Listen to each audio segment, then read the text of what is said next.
A storm rolled through northern Utah. When the floodwaters pulled back, something rose to the surface of a marsh in Davis County. A plastic rooftop cargo box, duct-taped shut. Investigators had been searching for weeks, not for plastic, for a man. When they cut through the tape, they found forensic evidence, tested, confirmed. It pointed directly to a missing Matthew Johnson, a 51-year-old Green Beret, a father of 3, a soldier who survived over a decade in special operations, only to vanish from his own master bedroom in a quiet suburb outside Salt Lake City. At that exact moment, his wife had already told police he was missing. She said he needed a week away. She said he asked her not to call. She didn't lose her husband. She hid him. Matthew Johnson was not an ordinary man. He was a member of the Utah National Guard's 19th Special Forces Group, a Green Beret. That title is not given, it is survived. Special Forces selection is designed to break people, physically, mentally. The men who make it through are not the strongest. They are the ones who refuse to stop when everything inside them is screaming to quit. Matthew had been one of those men for over a decade. His fellow soldiers used the same words every time they described him. Reliable, steady. His longtime friend and fellow guardsman Kevin Thompson said Matthew had a quiet presence, the kind that made the people around him feel more certain just by him being in the room. Off duty, he coached his kids, showed up to school events. His friend John Hash, who served alongside Matthew for 12 years and had shared meals with the family, later told reporters that learning what allegedly happened was, in his own words, shocking. Frankly, that word, frankly, like even saying it out loud, still felt impossible. Now picture where this family lived. Cottonwood Heights, Utah, an upscale suburb tucked into the foothills southeast of Salt Lake City. The Wasatch Mountains rise behind the rooflines. The streets are clean. The homes are large. The lawns are kept. Matthew and Jennifer's home, valued at over $1 million. 3 children, ages 5, 7, and 11. Jennifer, 42 years old, was described by people who knew her as warm, supportive, a devoted military wife who anchored the household while her husband served. It didn't work outside the home. She was present, involved. She looked from every angle like someone who had exactly the life she wanted. That was the picture from outside. Inside, something had been rotting for a long time. By the summer of 2024, this was not a marriage going through a rough patch. It was a marriage that had already died, quietly, behind that $1 million front door. In July 2024, Jennifer filed for divorce. Court documents from that period described their relationship as highly dysfunctional, language courts reserve for situations that have been broken far beyond saving. Then in August, Jennifer went further. She filed for a temporary protective order against Matthew. She submitted videos. She submitted text messages. She stood before a court commissioner and said she needed legal protection from her own husband. Commissioner Russell Minus reviewed every single thing she submitted. What he found did not match what she was claiming. The videos Jennifer provided, the ones meant to show fear, showed something else entirely. They showed her unafraid, confrontational, pushing. The text messages she had sent Matthew revealed a pattern of belittling and berating him, repeatedly trying to provoke a reaction he refused to give. On September 16, 2024, 4 days before Matthew would be seen alive for the last time, Commissioner Minus dismissed her protective order completely. His written ruling was precise. No abuse had occurred. He noted that a divorce should have been filed long before things reached this point. Jennifer had walked into that courtroom with a story. She walked out with nothing. Every legal door had just closed in her face. And with the divorce moving forward, the house, the assets, the children, everything she had built was about to be split down the middle. Those words from that commissioner now read like the last warning that came too late. Because here is the detail that almost nobody talked about in the early days of this case. Matthew Johnson was not living at home. He had been sleeping at the National Guard facility, not because of duty, not because of training schedules, because the man trained to read dangerous environments had read his own house and decided it wasn't safe. He had told Kevin Thompson directly the marriage was done. He was ready to move forward, ready to leave. And then, September 20th, 2024, Matthew left the base. He drove back to Cottonwood Heights. He walked through his own front door. And the moment he stepped inside, it was over. He discovered the affair. But at some point, the house went silent. Matthew, exhausted, went to sleep in the master bedroom. He was a Green Beret, a man trained to survive in hostile territory, a man who had correctly read the danger in his own home and slept somewhere else for weeks because of it. But tonight, he was just a husband, in his own bed, in his own house. Believing the worst was already over, he didn't know the perimeter had already been breached. He didn't know a decision had already been made long before he walked through that door. And by morning, the world would be told he had simply walked away. 2 days before Matthew died, Jennifer showed her boyfriend a gun. She picked it up, held it steady, then she pulled back the slide, slowly, to show him the round already sitting in the chamber. The metal gave a single clean click. Loaded. Ready. She smiled. He thought nothing of it. Military family. Guns were not unusual. He filed it away and moved on. He had no idea he had just watched a rehearsal. To understand what Jennifer was building toward, you have to go back to July 2024. That is when the affair started. The same month she filed for divorce. Not a coincidence. The man she was seeing had come into her life through their children. Overlapping social circles, the kind of connection that starts casually and then becomes something else entirely. Within weeks, he had become the emotional center of her world. And Jennifer had begun to act like everything before him needed to be erased, not walked away from. Erased. What her lover did not understand, what he could not have understood at the time, was that he was not just a relationship. He was a reason, a justification, a destination she had already decided on, and the only obstacle standing between Jennifer and that destination was a divorce she didn't want to wait for. September 18th, 2024. 3 days before Matthew would be killed, Jennifer sent her father a text message. Short, direct, no explanation. I need $13,000 by Friday. $13,000 by Friday. Her father Thomas transferred $1,000 to her Venmo account that same day, a partial payment. The rest, where it was meant to come from, what it was meant for, investigators would later chase through 3 separate bank accounts at USAA, Zions Bank, and Chase. The full answer has never been made public. But here is what makes that text message darker than it first appears. Friday, the deadline she gave her father, was September 20th. The same day Matthew came home. The same night the argument happened. The same night everything was set in motion. Jennifer did not need that money after the fact. She needed it before, which means that whatever she was planning, whatever that Friday deadline was connected to, it was already in her mind before Matthew walked through that door. This was not a crime of rage. This was a countdown. September 19th, 2024.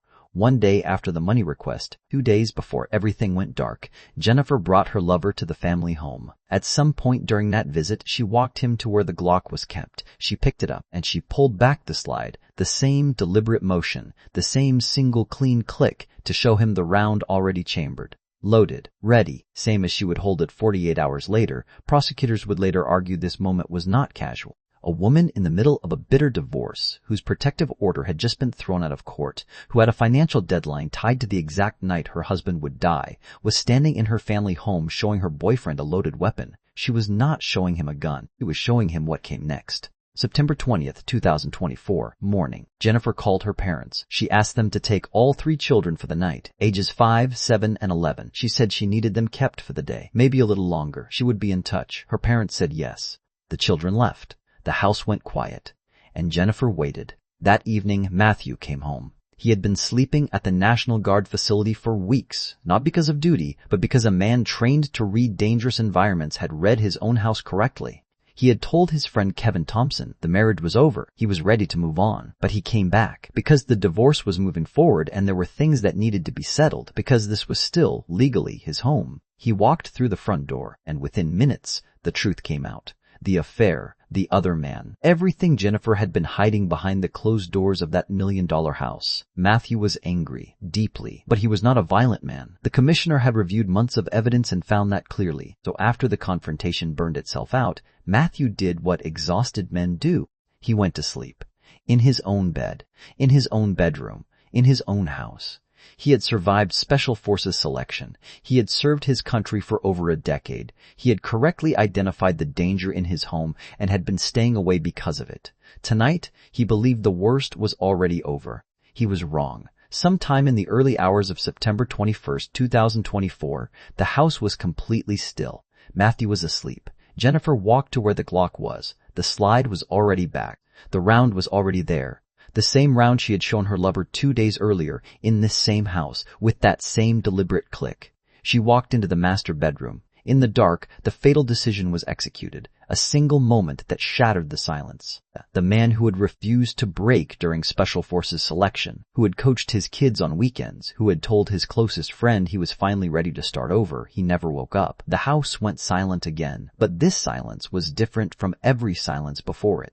Jennifer stood in that room, and she did not call 911, she did not fall apart, she did not run. Her mind shifted, cleanly, coldly, to the next problem. Not the marriage, not the divorce, not the affair, the man on that bed. And what she did next, in that house, alone, in the dark, is something that will make you question everything you think you know about how far a person can go when they believe no one is watching. At 10:37 at night, a surveillance camera caught her at a car wash. She pulled the minivan in slowly, parked under the lights. Then she opened every single door, driver, passenger, both rear doors, the trunk. She worked for 30 minutes, scrubbing, wiping, going back to spots she had already cleaned and cleaning them again. The fluorescent lights of that empty car wash bouncing off wet metal at 11 o'clock at night. When she was done, she got back in, and she drove to her boyfriend's house. But before we get to that, you need to understand what she had already done in the 16 hours before that car wash, because the car wash was not the beginning of the cover-up. It was the end of it. It started in the dark, in the early hours of September 21st, in a house where 3 children were not home and 1 man was never going to wake up. Jennifer had a problem, and she solved it the way someone solves a problem they have already thought through. She had a rooftop cargo box, the kind families strap to the top of their cars for road trips and ski weekends. She had seen it sitting there. She had been photographed near it.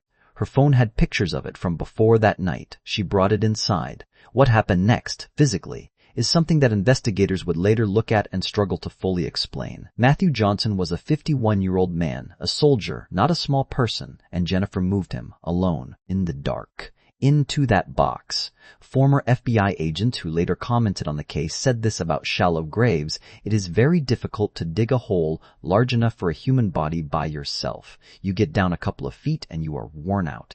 The bruises on Jennifer's arms and legs, the ones visible when she arrived at her lover's house later that night, she told him exactly where they came from, moving the body and cleaning the mess. She got the box to the top of the stairs. Then she pushed it, the weight of it, the sound of it hitting each step on the way down, wood and plastic and everything inside it, moving through that quiet house, down to the ground floor toward the door. She pulled the minivan around. The back seats were already folded flat, the cargo space already open and waiting. She loaded the box in. She drove north. At 1:44 in the afternoon on September 22nd, Jennifer's phone began moving northbound on the I-25 West Belt. At 1:46, she called her father. The call lasted 4 minutes. At 1:50, the phone continued north through Davis County via Legacy Parkway. Then the West Davis Corridor, flat land, wetlands, a stretch of northern Utah that most people only pass through. At 2:37, the phone went dark. No signal, no ping, no location data. For the next 2.5 hours, Jennifer Gledhill did not exist on any network. No calls, no texts, no GPS trace, just a woman alone on a road in northern Utah with a minivan and a cargo box and a shovel. 2.5 hours. Think about what that drive must have felt like. The highway behind her, the flat land around her, the weight in the back of the van shifting slightly on turns, the silence inside that car broken only by the road. She found the spot she had chosen. She dug a hole. She buried Matthew Johnson in a shallow grave somewhere in the wetlands of northern Utah. And then she drove back. At 5:07 in the afternoon, her phone came back online. At 5:08, 1 minute later, she called her father again. She was traveling eastbound on the West Davis Corridor, heading home. She had work to do. Back at the house on Horizon Circle, Jennifer went room by room. The master bedroom walls, bleached. The entire wall behind where the bed had been, scrubbed with such force that fresh white wipe marks were left across the paint. The smell of chlorine seeped through the room, down the hallway, into the basement. The carpet was treated with a carpet cleaner she kept in the basement. The blood had soaked through the fibers, through the padding, down to the floor beneath. She worked at it.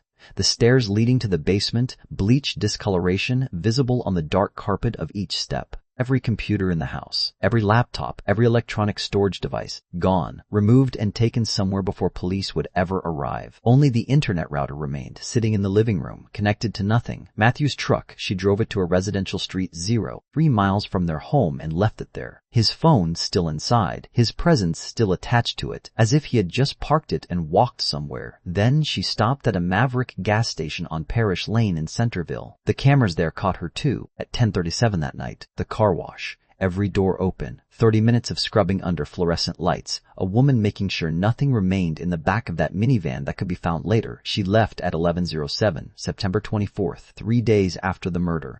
Jennifer sent her parents a message. She needed help at the house. Thomas and Rosalie Gledhill arrived. A neighbor watched the house from across the street. All the lights were on. She could see figures moving inside, cleaning, rearranging, going room to room. The parents did not leave until 11 o'clock at night. 5 hours. Thomas Gledhill would later tell police he had only been there for about an hour. He would also tell them, without being asked, that he had not gone into the room where the incident happened. No one had told him there was an incident. He volunteered that information himself. That same day, Jennifer ordered a brand new mattress online. Delivered to the house 2 days later, September 26th, placed on the heavy wooden bed frame in the master bedroom, clean, fresh, hovering everything beneath it. The gun box, the box that matched the Glock 19X she had shown her lover, was wrapped inside a child's onesie and hidden in a plastic tote at her parents' home. By the time Jennifer called police on September 28th to report Matthew missing, the house looked like nothing had happened. New mattress, bleached walls, clean carpet, no electronics, no gun, no box. She had spent a week building a version of events that ended with Matthew simply walking away. She thought she had erased everything, but there was one person she had already told, and that one person had not forgotten a single word. This channel runs on one thing, the belief that real stories deserve real attention. Every episode takes close to 15 days, digging through records, cross-checking facts, making sure that what you hear is accurate, because these are not characters. These were real people. If this case mattered to you, show it, like the video, subscribe, and leave a comment telling us which moment in today's case hit you the hardest. It genuinely keeps us going.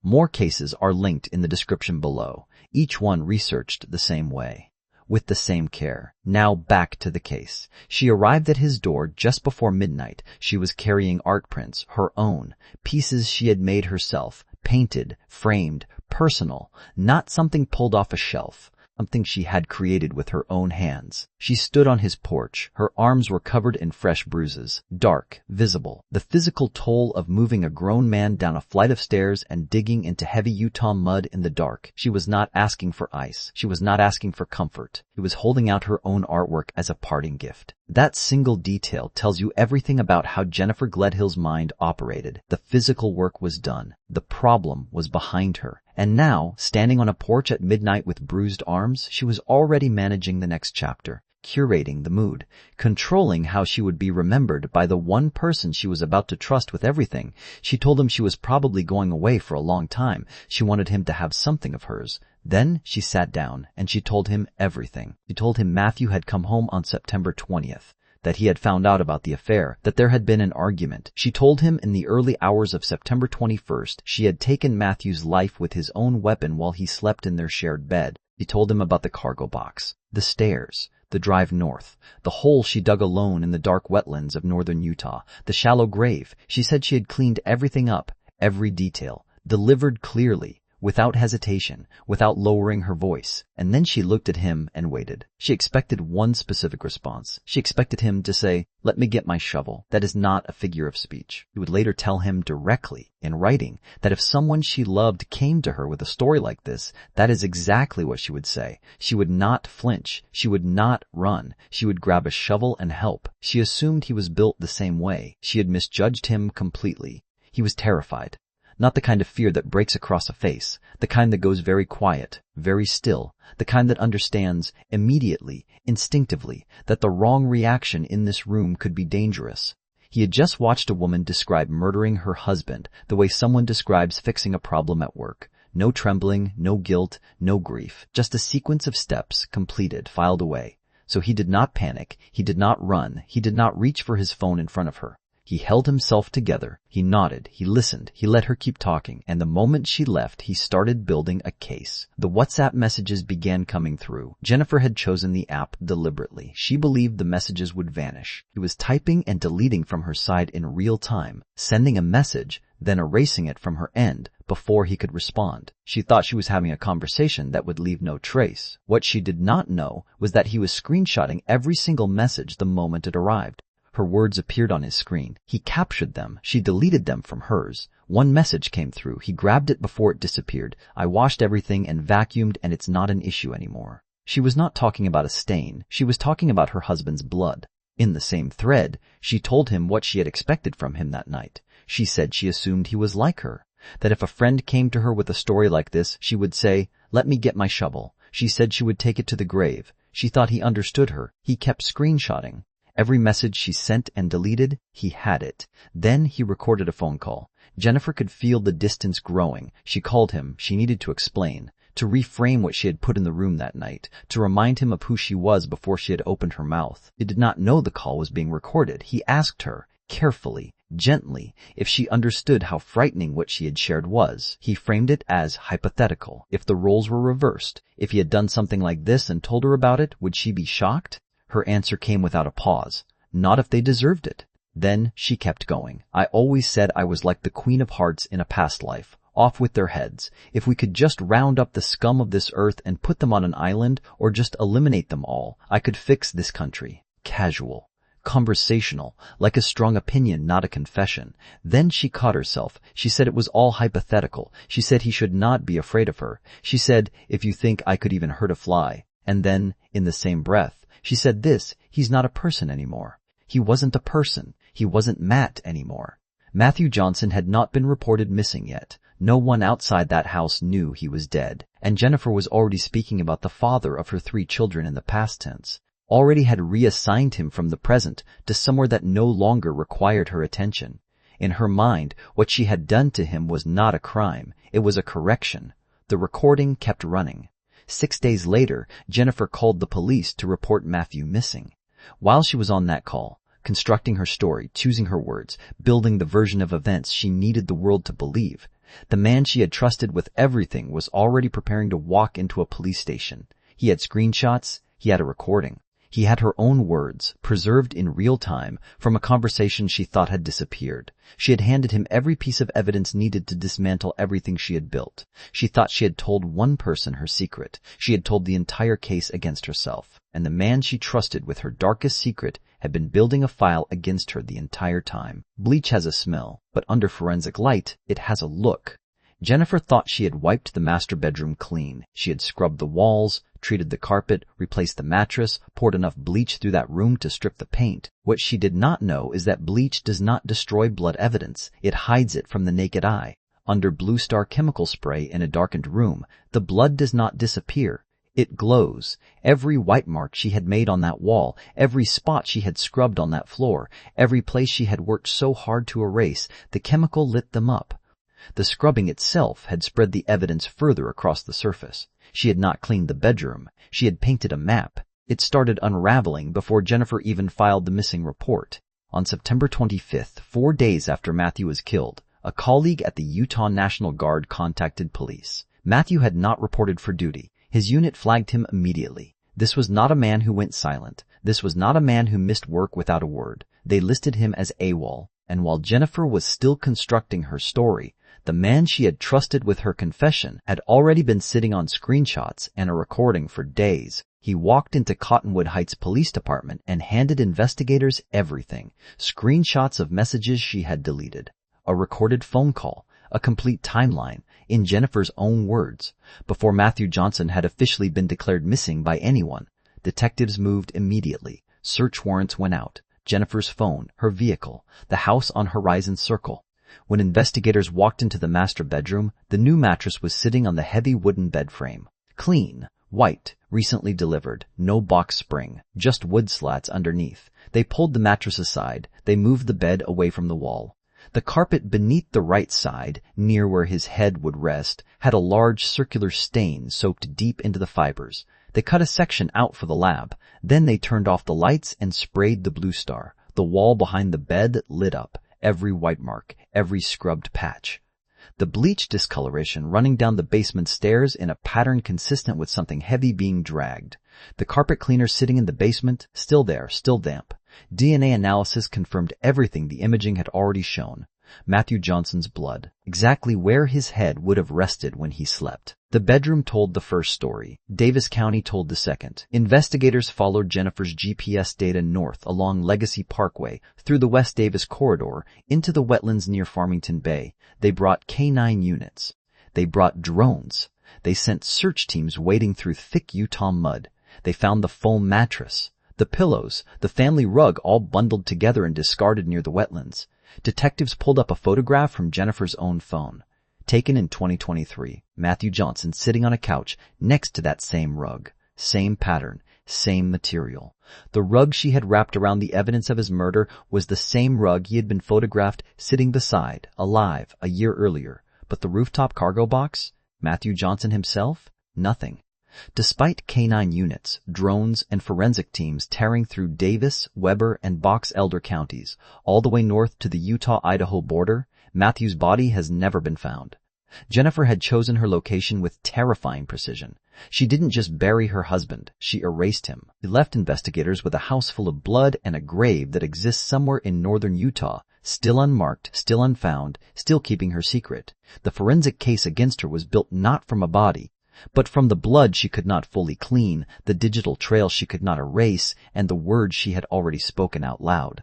On October 2, 2024, Jennifer Gledhill's front door opened. This time it was not her walking out, it was detectives walking in. She was arrested, booked into the Salt Lake County Jail. No bail. 3 weeks later, on October 24th, investigators came for her parents. Thomas Gledhill, 71, Rosalie Gledhill, 67. During his police interview, Thomas made a statement that stopped investigators cold. He said he had not gone into the room where the incident happened. No one had used that word. No one had told him there was an incident. It had not been offered or suggested. He said it himself. A neighbor had already told police she saw the parents at the house on September 24th, all lights on, figures moving room to room until 11 o'clock at night. 5 hours.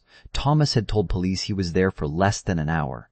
When detectives searched the parents' home, they found a plastic storage tote near the bedroom Jennifer used when she visited. Inside, the Glock 19X gun box. Same model, same color as the weapon she had shown her lover 2 days before the murder. Wrapped inside a child's onesie, hidden in a box, in her parents' home, inside a baby's clothing. Thomas and Rosalie were arrested and charged with 4 counts of obstruction of justice each. They were booked, processed, and then prosecutors placed the charges on hold pending further investigation. Both parents were released. As of now, no formal charges have been filed against them. What Jennifer told them that night, what story she used to convince 2 people in their 60s and 70s to spend 5 hours cleaning a crime scene, that has never been made fully public. Then came the detail that reframed the entire motive. Matthew Johnson had a life insurance policy with Prudential. $500,000. Jennifer was the named beneficiary. A divorce would have divided everything, the house, the accounts, the savings, down the middle. It would have created a custody schedule. It would have made Jennifer's life smaller and harder and not entirely her own. Murder left her with everything. Except Prudential was not releasing $500,000 to a woman facing first-degree murder charges. The money sits frozen in legal limbo, waiting for a court to decide. The children were not listed as beneficiaries, so nobody gets it, not yet. And then there was one more detail, found not in the bedroom, not in the wetlands, in the minivan, the same vehicle used to move Matthew's body north on September 21st. When detectives searched it behind the seats in a black fanny pack, they found 6 individual Ziploc bags, contraband substances portioned and packaged. The family minivan had carried a body and was now tied to an entirely separate illegal enterprise. 3 days before Matthew vanished, Jennifer had texted her father, "I need $13K by Friday." Friday was September 20th, the night Matthew came home, the night of the argument. The night everything moved into the final phase. Investigators obtained search warrants for 3 separate bank accounts, USAA, Zion's Bank, Chase. The full picture of where that money was going has never been publicly disclosed, but the outline is clear enough. A woman who needed money urgently, who was losing a divorce, who stood to collect $500,000 if her husband died, who was running a side operation out of the same vehicle she used to dispose of his body. She had built the most careful cover-up she could imagine. New mattress, bleached walls, scrubbed minivan, a buried body in a location she never revealed. But she could not buy back the digital footprints. She could not bleach the screenshots off his phone. She could not undo the recording that was already made. She destroyed it herself the night she sat down and told him everything. More than 70 people have searched for Matthew Johnson. Soldiers who served beside him, officers who never met him, volunteers who drove out on their own time because they heard the story and simply could not walk away. Search teams wading through thick Utah mud in the wetlands north of Salt Lake City, pulling their boots out of the ground with every step, moving inch by inch through terrain that does not give anything back easily. They brought K-9 units. They brought drones. They searched Farmington Bay, the West Davis Corridor, the Davis County Waterfowl Management Area, Weber County, Box Elder County, all the way north to Snowville, a stretch of empty land near the Utah-Idaho border where Jennifer's phone data suggested she may have traveled during those 2.5 hours of silence. More than 25 search warrants were executed to trace every digital footprint she left behind. They found blood, they found a rug, they found a mattress and pillows discarded in the wetlands. They did not find Matthew. The only person alive who knows where he is has been sitting in the Salt Lake County Jail since October 2nd, 2024. And she has not said a single word. Jennifer Gledhill has been behind bars for over a year and a half. No bail, no release, no cooperation. She has not helped investigators locate the body of the father of her 3 children. She has not directed a single search team toward the grave. She has not given the Johnson family the one thing they have asked for since the very beginning. She has, however, written a letter to the judge. In January 2026, Judge Adam Moe, the judge presiding over her murder case, received a personal letter sent directly from Jennifer inside the Salt Lake County Jail, bypassing her attorney entirely, bypassing the legal process that exists specifically to prevent defendants from communicating privately with the court in active criminal cases. This kind of contact is called an ex parte communication. It is not allowed. The letter read, "Hello, this is Jennifer Gledhill. I am writing to let you know I was able to work a few things out and I do not require the use of an LDA. I would like to apologize for wasting any of your time. I hope this back and forth does not change your opinion of me. I am trying to figure out how to deal with all of this the best way I can. An LDA is a legal document assistant, someone who helps defendants manage paperwork without a full attorney. Jennifer had apparently been trying to handle parts of her own case from inside a jail cell, then decided she no longer needed that particular help, and then wrote a personal apology note to the judge handling her first-degree murder trial, the murder charge, the missing husband, the 3 children with no parents at home, and she was concerned about his opinion of her. The judge disclosed the letter to both sides immediately. It is now part of the record. It is exactly the kind of detail that will sit in a juror's mind long after the evidence has been presented. A plea offer has been extended to Jennifer Gledhill. The terms have not been made public. Her attorney confirmed it exists. He would not say whether she was considering it. What a plea deal would almost certainly require, beyond any negotiated sentence, is the one thing Jennifer has refused to give since the day she was arrested. The location of Matthew's body. That is the only leverage she has left. A grave somewhere in northern Utah that only she can point to. A location that would give the Johnson family the burial they have been asking for. The closure that 3 children have been waiting for without fully understanding why it hasn't come. She has chosen, so far, to keep that location to herself. Her trial is now scheduled for December 7th, 2026. Jury selection begins that day. The trial itself runs through December 16th, 7 days for a prosecution that has no body, no murder weapon, and no confession made directly to law enforcement. What they do have is the word of a man she trusted completely, the blood she could not fully scrub from a carpet in the dark. The digital trail she left across 3 counties in a 2.5-hour window she thought had disappeared. The defense will argue that without a body, there is reasonable doubt that Matthew Johnson, a highly trained Special Forces soldier with combat experience, could have disappeared on his own terms, that the informant had his own motivations for coming forward. The prosecution will press play on the recording. They will show the jury the section of carpet cut from the master bedroom floor. The blue star images of a bedroom wall that glowed in the dark despite everything she had poured over it. The rug photographed beside a living Matthew Johnson in 2023 found abandoned in a Utah wetland in 2024. And they will ask 12 people to decide what all of it means together. But before that courtroom fills, before the jury is seated and the gavel comes down, there are 3 children living somewhere in Utah right now. They were 5, 7, and 11 years old when their father disappeared. They are older now. They lost their father on September 21st, 2024. They lost access to their mother 11 days later when she was arrested and taken to jail. They have been living with family ever since, handed a world that collapsed overnight and told to keep moving through it. There are things they have not been told yet. They are still children. Some things are being held until they are ready, but one day they will be old enough to sit down and read the court documents, to hear the recording their mother did not know was being made, to understand what happened in that master bedroom on a night she had specifically arranged for them not to be home. Matthew's fellow soldiers, the men who served beside him, who called him reliable and steady, who said his presence made the people around him feel more certain. Some of them joined the search teams. They pulled their boots through that same Utah mud, looking for their friend, looking for the man who had survived over a decade of service and then came home to a house that had already made its decision. His family released a statement. "We are hopeful that we will find Matt soon, or that Jennifer, or someone, will come forward with the location of his body so we can properly lay him to rest."